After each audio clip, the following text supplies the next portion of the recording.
सकता हूँ। अच्छा ऐसी बात है, तो फिर चलो मेरे साथ। आज मैं तुम्हें बाहर की सैर करा के लाती हूँ। राजकुमारी तोते को जंगल में ले जाती है और उसे पिंजरे से बाहर निकाल देती है। फिर तोता आसमान में उड़ने लगता है। अरे ये क्या, ये पेड़ इतना चमक क्यों रहा है? क्या यह पेड़ कोई जादुई पेड़ है? अरे राजकुमारी जी, उधर देखिए, यह पेड़ इतना चमक क्यों रहा है? क्या यह कोई जादुई पेड़ है? अरे हाँ, मुझे तो लगता है यह कोई जादुई पेड़ ही है। चलो इसके पास चलते हैं। राजकुमारी तथा वह तोता दोनों उस वृक्ष के पास जाते हैं। राजकुमारी जैसे ही उस वृक्ष को स्पर्श करती है, तभी वह उस वृक्ष में समा जाती है। यह देखकर तोता हैरान हो जाता है। अरे राम राम राम, ये क्या हुआ? राजकुमारी तो पेड़ के अंदर चली गई। मुझे जल्दी से यह खबर राजा को देनी होगी।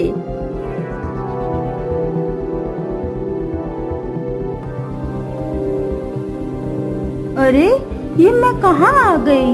ये कौन सी जगह है? तभी एक बड़ा सा बाज राजकुमारी के सामने आकर खड़ा हो जाता है। अरे यह बाज तो कितना विशाल है। इतना बड़ा बाज तो मैंने आज तक नहीं देखा। तभी वह बाज राजकुमारी को अपने पंजे में दबाकर उड़ जाता है। अरे दुष्ट बाज, मुझे छोड़ दे। तू मुझे कहाँ ले जा रहा है? वह बाज राजकुमारी को एक गुफा के भीतर ले जाता है, जहाँ एक डायन खड़ी होती है।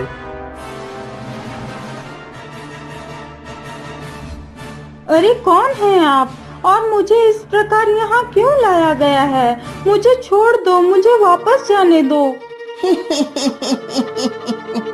चली जाना, चली जाना। इतनी जल्दी किस बात की है?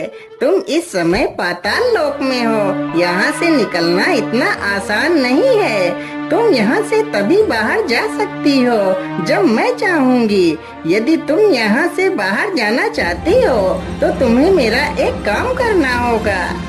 बोलिए, आप क्या काम करवाना चाहती हैं? राजकुमारी जी, तुम्हें मेरे लिए अमृत लाना होगा। लेकिन ये अमृत कहाँ मिलेगा?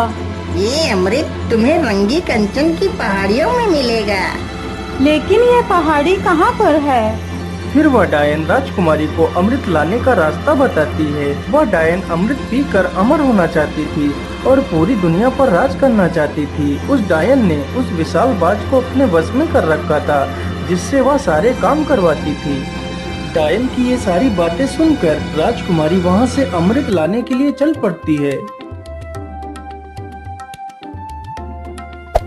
Hey there. Subscribe to my channel. Rajkumari And Amrit also press ढूंढते this ढूंढते bell icon. उन्हीं पहाड़ियों पर पहुंच जाती है जहां पर अमृत था।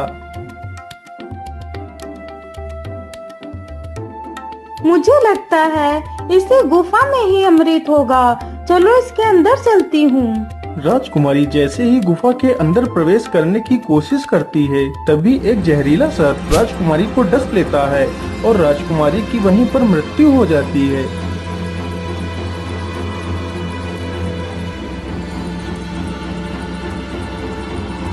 महाराज, यह वही पेड़ है जिसमें राजकुमारी समा गई है। ठीक है तोते, तुम यहीं पर रुको, मैं इस पेड़ के अंदर अकेला ही जाऊंगा। राजा जैसे ही पेड़ को हाथ लगाता है तो वह भी उसी पेड़ के अंदर चला जाता है।